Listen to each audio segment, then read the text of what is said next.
Hi, I'm David Katzmeyer, Senior Editor at cnet, and I'm standing next to Samsung's UNF5000. This is a 40-inch LED LCD TV. This series is also available in a 22, a 32, a 46, and a 50-inch size, so a good range there in the smaller screen sizes among TVs.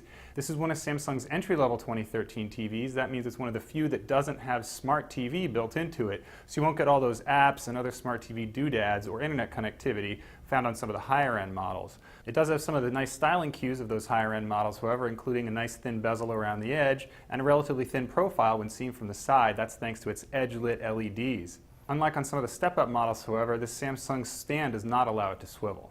Around back there's only two HDMI inputs, which might cramp your style if you're going to connect more than two devices that use HDMI.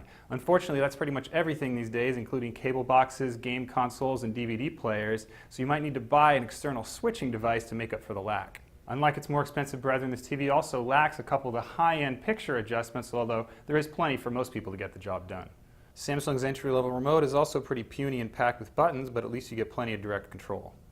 Despite being a relatively inexpensive TV, we were pretty impressed by the picture quality of the F5000. It has a relatively deep black level for an LED LCD. It actually outdoes its higher-end 6300 series cousin in terms of delivering that inky black that makes dark scenes, especially when you have the lights down, look really nice. When you turn up the lights, the set screen also does a pretty good job of dealing with glare.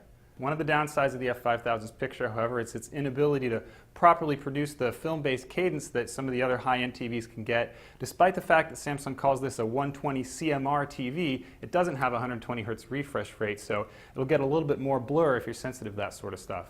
All told, however, we're really impressed by the picture quality of the F5000 and consider it a really good value if you don't really care about smarts.